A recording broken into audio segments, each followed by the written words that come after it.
Hey guys, welcome back to the Rooted Podcast, where if you want the fruit, you got to get to the roots. That's right. Hey, in this episode, we're going to be talking about memories that shape us, and we're looking forward to diving in. Yeah, so we're journeying through the book, and also encourage you to check out the sermons at generationchurch.me or on our YouTube page at Generation Church.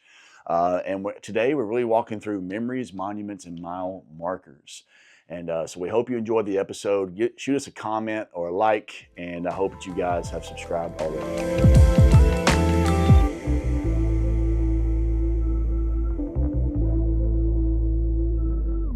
Maybe talk through some memories, some moments that have shaped your life as an adult, but it was because of some things that happened in your childhood. So maybe just talk through some of those memories. Yeah, man. Yeah, I mean, I kind of start the book. The whole first section is this idea of memories and monuments and moments, because we don't realize how formative our childhood is to our adult years. You know, even when it comes to shaping young men and women, a lot of times we immediately think of like middle school or high school, right? Like teenage years. That's the form. But your formative years are actually between 7 and 9. That's when you're really discovering like your identity. You're discovering the world around you, how safe it is. It's funny, my son just started 6th grade. And so the things I'm praying through and conversations I'm having with him is like, this is going to be his first experience where like the world starts to change a little bit. You know, up until this point, man, everything feels sanitary a little bit. Everything feels like, man, everybody's, you know, good or happy or whatever. But this is when you start experiencing like people maybe saying really unkind things to you, or you start seeing and noticing things that's like, wow, I've never seen this happen to human beings before. And for some people, you got to think like they experienced that before that age. Yeah. You know, I remember talking to, I think it was your mom actually, because she's a principal at the school that all of my kids attended. And we were just talking about how, like, most kids, elementary school kids, do not go to school with kids their same age. They go to school with those kids' oldest sibling. Okay. So, in other words, they're probably getting exposed to things above their age group, right? That brings things to their mind. Like, they're experiencing an adult world as a child, and they don't have the emotional capacity to actually process that in a healthy way. You don't know how to process it. And so that's why things that happen to us as a child are so formative for us, because if you don't have the maturity level, especially emotional maturity, and what begins to happen too is that when you experience trauma, is that actually your emotional maturity gets trapped in that age. So like you begin to learn in that moment at 7, 8, 9, however you process that and deal with it becomes the pattern for the rest of your life. And so it's amazing. You might be 30, but you're still emotionally processing conflict, relational baggage, any kind of anxiety from the world or tension. You're going to go back to the pattern that you learned at 7, 8, 9, which is why it's so important to have formative conversations with our children when they're young. When they do experience things and they do walk through things, like let them have a place to process what they're feeling, what they're thinking. So for me, like it's crazy because I am getting to this point, y'all. It's so bad, but I don't know how to change it, you know, but like I'm having these spells where it's like, there'll be people I see at church every single week, and they'll walk up to me and I'm like, what is this person's name? Even though I know their name, I know their family, I know their last name. But in that moment, and that's why. No, it's, hey, big dog. What's up, big dog? What a big dog. That's big dog, especially with the guy. Yeah, you say big dog, bro. Yeah, you're on another level. Let's go. But if you're not getting big dog, if you're not getting big dogged, and if I do big dog you, it doesn't mean I don't know your name. It's a compliment, but it could be a possibility that I've forgotten. Yeah. But my point is this, is like, I might forget that, but man, I can remember things that happened when I was a child. I mean, vividly. Yeah. Like in the book, I talk about how like smells Dude, bring back memories. I was just thinking about that. You know, so for me, like it was cigarette smoke. Yep. You know, like when I smell cigarette smoke, and listen, if you smoke and you're listening to this, I'm not judging you. Don't hear what I'm not saying. But like an instant fear, anger, and the desire to run rises up in me. And I've literally, my body has actually developed an allergen to it. I was talking to another doctor recently because I've been really trying to just navigate and study my own physical health. And they were talking about how like that's a real thing. Like, cause I started developing pneumonia as an adult and different breathing problems. And they were saying like it's legit. Like if you grew up in a smoker's home, you know, you can grow to have asthma as an adult or different things like that. You legitimately become allergic to the thing that you were around your entire life. So there are things like that I can remember. And what's wild is you don't even realize it, but it will come out in the weirdest moments. I'll share like a vulnerable story that I didn't share in my book, but it happened, I think 2 summers ago, maybe. But we had bought a trampoline because our first one we bought a trampoline for Christmas one year, went to the mountains for New Year's. And so you're talking about within 10 days. Well, while we were gone, storms came because, you know, in Tennessee, you know, you might get tornadoes one day, snow the next in January. And that's a legit thing. I think we had a tornado on Christmas one year. Like it was just crazy stuff. Yes. Well, we were at the school. Remember, we had to we had to like cancel church or whatever because like tornado warnings, and then the next day there were snow flurries. Like this is what we deal with. It like I think nature needs to read my book. 100%. Because it's going through some stuff. Yeah. It's trauma. What happened to you? Bipolar. Yeah. Who hurt you? Who hurt you, man? Yeah. Adam and Eve did. Yeah. But anyways, that's another theological conversation. But so and the trampoline got destroyed. Like it flew into our neighbor's yard, folded up. I'm like, bro, we just bought that 10 days ago. So the next year we bought another trampoline, and my wife was like, hey, we need to get this thing like stapled into the ground, you know, like all this stuff. So I was looking online, like, hey, here's how to like you can tie this thing down.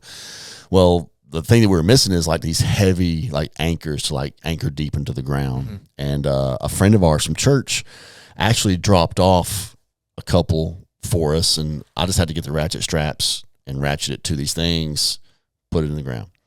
Problem was that the ground was really dry at the time.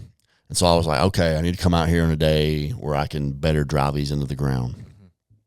Well, it had rained, and then there were some storms coming through. I remember I was gone, and I came home because storms were getting ready to come through. And I was like, man, I probably need to put that stuff in the ground for the trampoline. Well, my wife had already done it. Now, not a big deal, right? Except for to me, it reminded me that I'm less of a man because I didn't have a dad growing up teaching me how to do things. And now, like, not only do I not know how to do stuff, my wife has to do it for me. You see how quickly like that? Man. That's real. And it was dumb. Yeah. So I'm in the house. We're literally in the laundry room because it's tornado warning, and I'm mad. Yeah. Because I'm like, you didn't give me a chance to do this. But all she saw was like, hey, I probably need to do this before these storms roll through. Brandon's not here. She meant no ill will. Right. She's just like, I'm trying to, because the ground was softer because it had been raining already that week. And dude, it messed me up. Yeah. I had to like sit down and have a talk with her, you know, just like, hey, I'm not mad at you. I don't even know why I'm mad. Yeah. I had to call a pastor and a mentor and be like, man, what is wrong? And he said the best thing about, and I think I do put this in my book about triggers. Because I was like, man, why did that trigger something in me? And he said, triggers can actually be a blessing because they're reminders. Like, yeah, that happened, but you're not there anymore. Yeah. And so I can either get upset again and go back to that moment, or I can go, oh yeah, that did happen, but that's not the reality now. Right. Right. You know? And I think that's kind of what I talk about in the book too, about like we treat these moments like they're final. Yeah. Like whatever moment that is, I can't move past this moment. And I have to remember moments pass. Yep. Moments, good and bad. like, man, that was a good moment, but like life is still going. Like there's more moments to create in life. And so just the power of memories and how they can either become like memories that, you know, I think I share the story about Forrest Gump and Up in the book. Yep. Like the contrast, right? Where in the movie Up, everything about the house reminds him of the beautiful life he had with his wife, right? Which, side note, why does Pixar start every movie with killing off a parent? What are we doing? What are we traumatizing Trauma children? right out the gate. Hey, let's go watch this cute cartoon. Oh my gosh, I gotta go talk about death now to my 6-year-old. Why is she already dead? Yeah, why is she already We dead? just started. Just started the movie, man. Already crying. What? Jeez, 15, that's got how they rubbing, get you. Got butter all over your Yeah, face, trying to yeah. rub the tears off. What we doing? Buttery tears. Yeah, buttery tears. But anyways, but there was those memories that actually brought back. But then in Forrest Gump, you know, Jenny and Forrest are now adults. They walk to her old childhood home, and she immediately starts throwing rocks at it, and she's screaming. And of course, Forrest is like, "What's going on here?" But for her, it triggered memories that were not good. Yep. You know, and so yeah, I think that's conversations that we have in the book and things that, you know, another way to like process through your pain is like, man, what are some of those memories that either cause you to be paralyzed in life or like actually can help you be grateful for what God's brought you through. Yeah. Here's an insert from your book on this topic. And it says, memories of those moments can either mark us or make us. And I think I've had to learn this the hard way too, because I can relate to that story. I don't know how to fix stuff. Like if something happens with our refrigerator, I'm not your guy. If something starts leaking, I'm not. I will make a mess. But I had a similar moment one time, and my father-in-law, he can fix anything. And there have been some times in my marriage where like my wife Lindsay would, hey, I called my dad, and I'm like, hey, you didn't give me a chance. Yeah, man. But I think a question that I've had to ask myself, which will kind of lead into our next conversation, and I want to encourage anybody to ask yourself this question to your trigger point: why is this making me feel this way? Right. And you have to swallow your pride, because naturally we think we're right. You offended me. You hurt me, and and my I am entitled to my reaction. Yeah, man. And that is a toxic way to go about your life. Yeah. Instead, and I don't get it right every time, but I want to know why I act the way that I do, or why did this thing make me feel tensed up? Yeah. You know, and it really is diving into these things. So maybe talk through how these moments, they can either help us live a life of celebration. There's grief. You know, monuments should tell a story of God's faithfulness, but we often build mourning monuments. So where we replay the pain and all of this, and so and we don't experience God's deliverance. So maybe talk about how we can get on the other side of those things and not create these monuments that are just beating us up. Sure, man. Yeah, I mean, I think we're all sentimental in some form or fashion. You know, some people are hoarders. You know, like they want to keep everything in it, and I struggle with that. Right, like, you know, my son's got all these little trinkets and stuff they hand out when he plays sports, and it's like, is this something worth holding? Am I going to, like, as he's a 30-year-old man, going like, hey, remember you won this thing? You know, I think, and the whole point that I make in the book is that when Israel built something, they did it as a memorial of God's faithfulness, even if they came out of something hard. Like, not many people is going to spend time building a memorial built around pain, you know, but at least not intentionally. But it does feel like a lot of how our life is lived, it's like we have built monuments out of our pain. Yeah. You know, because we say things like, well, that's just my life. People always leave. People always abandon me. People always forsake me. I can't ever trust anyone. Like, we say very final words, and we speak, and like it's all inclusive. instead of recognizing like, yeah, man, that person hurt me. Yeah. Like I can grieve that season, but also still celebrate what God did on the other side of it. Yep. You know? And so when you read through scripture, it's like, hey, they crossed over, you know, the Jordan River when Joshua and them were heading over to Jericho, and God had them stack up the 12 stones, you know, and we actually wrote a song about that on our first album we ever recorded here at the church, you know, in the middle. Yep. And that whole season of talking about how, like, man, God has brought us through so many things. Like what they didn't do is build an altar that said like, hey, we're going to build this stone out of Pharaoh's face, or, you know, build this stone out of all the bad things that happened to us in the desert. But it was like, hey, we're going to build a memorial to say like, hey, that was really hard, but look what God has done. Yeah. And we don't do that enough. And so we're unable to express gratitude because our thoughts continuously go back to the thing that hurt us, or the thing that was really hard, or the thing that made us angry, or the thing that we can't forgive.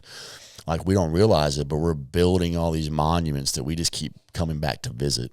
Like most people, you know, even when we go and visit, if you've ever been to Boston, they have the Holocaust Memorial, and that's a really breathtaking thing. Yeah. Like if you ever get a chance to go to Boston, it's just you're reading all of the names of the people who were killed in these concentration camps. And even that is a tool to remind us not of the pain, because I think what is confusing for people when it comes to healing from trauma is they think there's going to be a time when you just forget.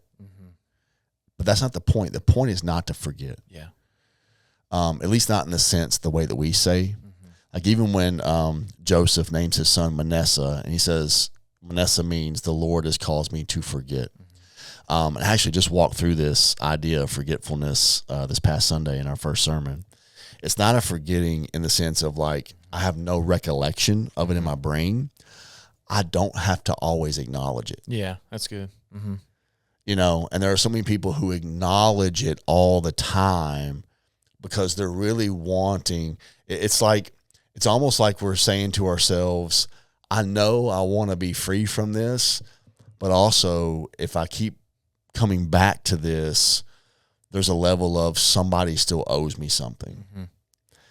And so you're waiting on a payment from life, from the people in your past, all those things, when that payment's never going to come. Yeah. And so I think there's a gift in like remembering, going like, hey, that was really awful, but I can make choices on the other side of this and see that God's been faithful. You know, like, man, the fact that they were able to bring freedom to so many of those who were still alive in the concentration camps, the fact that they were able to, post-World War II, the way they were able to, there was still so much that happened. Like, you can take that memorial and go like, man, how do we prevent this from happening again? That should be the point of remembering the bad, right? Is saying like, hey, let's not repeat this. And so I think that's why, like, depending on how you memorialize something, it can be a memorial to say, man, two things. One, I don't ever want to do this again or want anybody else to do this again. And two, I want to thank God that we're on the other side of it. Yeah. This reminds me of Pastor Brian Boyne, who, if you've never spent time with Brian Boyne, if you're able, I encourage you to. I love what he said. Far too often we put periods where the Lord puts commas. And one of my favorite thing about Scripture, in this particular verse, once I was dead in my sin. If you just end it there, right? It's like, oh man, I was dead in my sin. Comma, but God. Yeah. And I think far too often we get stuck in that particular moment, and we put a period on our life. We put a period on our current circumstances, and then we never experience the but God. Right. And so maybe there's somebody right now listening, and maybe some memories are starting to come, and maybe some of these monuments that are starting to, there's some light going to be shed on them. how would you encourage somebody of like, okay, now I've recognized that this is a tension. How can we not make necessarily these monuments, but recognize them as markers? And it's not, the marker is not the destination. So how can we power through that? You know, what are maybe some tips or some strategies that one you've experienced and you've put into practice? Because it's easy to just give up. It's easy to just, you know, put the period there. Hey, this is just how it is. Or you even mentioned in here, it's just how I am. This is who I am. Yeah. And so how would you encourage someone that maybe, as we're talking, is recognizing those things? Something that I'm wrestling with personally and with our church is this idea of identity, you know, and people talk a lot about identity, and we say it's like a really catchy word or a cliche word even in church sometimes, but I don't think we really sit in it enough. Mm-hmm. And so I think it really is asking myself, like, even like my calling, what's my call? You know, your calling is to be formed into the image of Christ. We say it like this here, that there's a version of yourself you haven't met yet. Yep. Like the whole point of this life, the whole point of salvation and sanctification is that God is creating me into the kind of person who can enjoy him for eternity. Mm-hmm. So the problem is, if I don't have that identity, then I think that my identity is wrapped up in what I currently do for a job. Yeah. It's what I currently have as possessions or material things. It's the spouse that I have, the dog that I have, or the kids that I have. I have to first and foremost see myself as a person who has not yet fulfilled his potential in becoming formed into the image of Jesus. Mm-hmm. Because if I don't have that at the forefront, then I have nothing to look forward to. Yeah. And so now life becomes a series of events of just trying to survive the day. Yeah. You know, I'm just trying to survive this week. I'm trying to live paycheck to paycheck. I'm trying to get through this year. There's no like vision of who I'm becoming. Mm-hmm. So for me, like even like this year, I wrote down like not, because a lot of times, you know, at the first year, it's like, what goals am I going to accomplish? Well, my goals were personality driven or character driven. Mm-hmm. So it's like, how do I want to become a more patient and loving dad. Mm-hmm. I want to become an author. Mm-hmm. I mean, that was like all this stuff on my list. Well, those things require a lot of sanctification and discipleship and formation. And so what that helps me do is understand, like, now I'm putting everything that's happened to me and everything that is happening to me in that context. Mm-hmm. So I said this to our staff and our church. I was trying to remember when that was. Worship night back in January. Or actually, we had it in March, I think, because of ice. But anyways, I shared how, like, man, this was my prayer. Like, my word for the year was fit. I want to be fit for the call that God has for my life.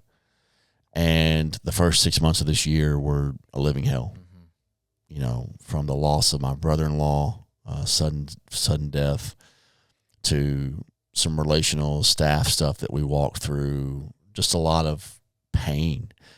But as I was reflecting in my journal, like everything that I had written down, like those things are what create that kind of person. Yeah.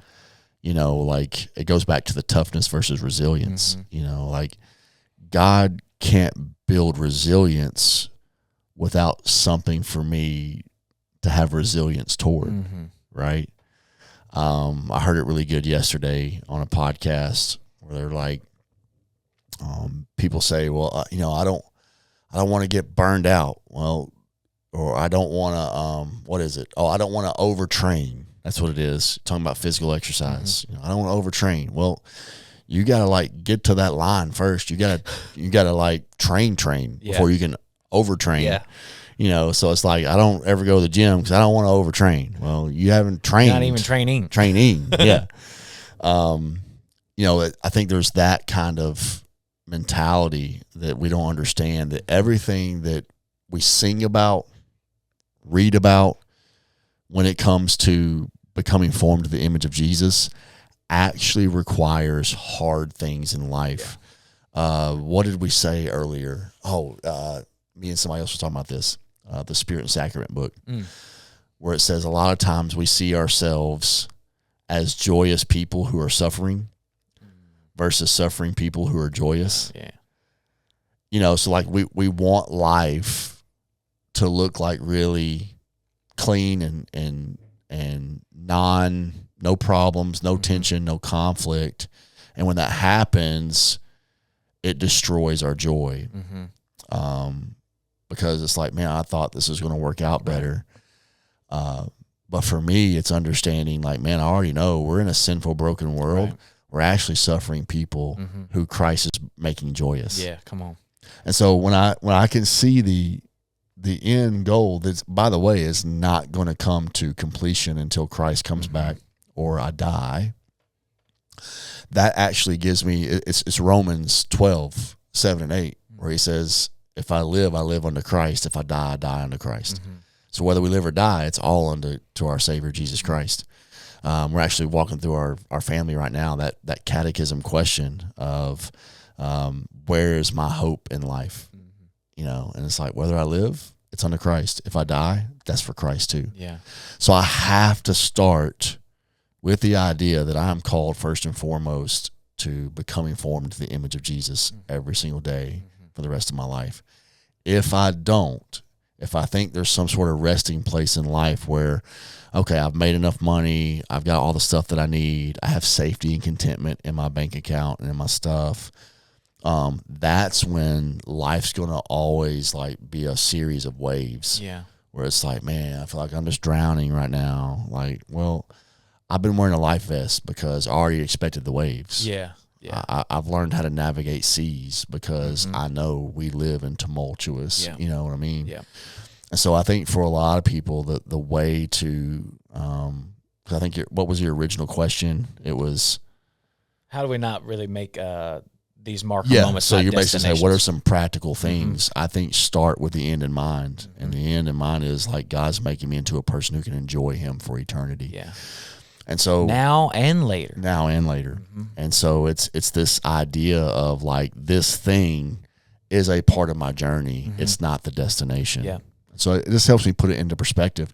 And I'm telling you, living a life of gratitude helps with that. Yep. I start every day with writing down. And sometimes we're like, well, I don't even know. I can't think of something I'm grateful for. Like, it doesn't have to be something magical. Right. Like, you know what I tell God almost every morning? Thank you for first sips of coffee. Come on. Because I'm telling you, man, that first sip, it's like heaven. But those little things, man, thank you for the sun coming up. Yeah. Thank you for sleep. And, you know, just those little things helps you put life into perspective, you know, and that helps you understand that, man, when I am walking through this, I can also have like a 30,000 foot view of like, this is a part of my journey, but this is not where it ends. So I long to, I love what Paul says when I think he's in prison when he makes this statement. He's like, hey, if they kill me, cool. I get to go be with Jesus. Yeah. If they don't kill me, also cool. I get to go tell people about Jesus. Yeah. And man, I've sat on that so many times, and I'm like, I want to get to that kind of spot, you know? Hey, I'm good. Like, I'm content, you know? As you meant, like the simple things, like when I'm praying a prayer of gratitude, like I think I say it almost every time, like the breath in my lungs, you know, just being able to breathe, you know? It is those small things. And then sometimes I feel like, when you're in that moment of like, man, I'm stuck. What am I grateful for? It is those simple things, man, that we take for granted every day, like a beautiful sunset or a sunrise. And it's like, man, we get to enjoy while we're here on earth God's creation. And he wants us to take delight in those things. Yeah. You know, it can become into an unhealthy spot to where you're worshiping the created and not the creator, you know, but like he gives us these moments every single day.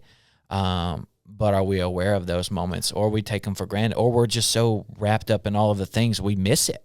Well, I use the fitness analogy a lot, but it's like, you know, my hips might might hurt after running 5 miles, or my knee or my ankle.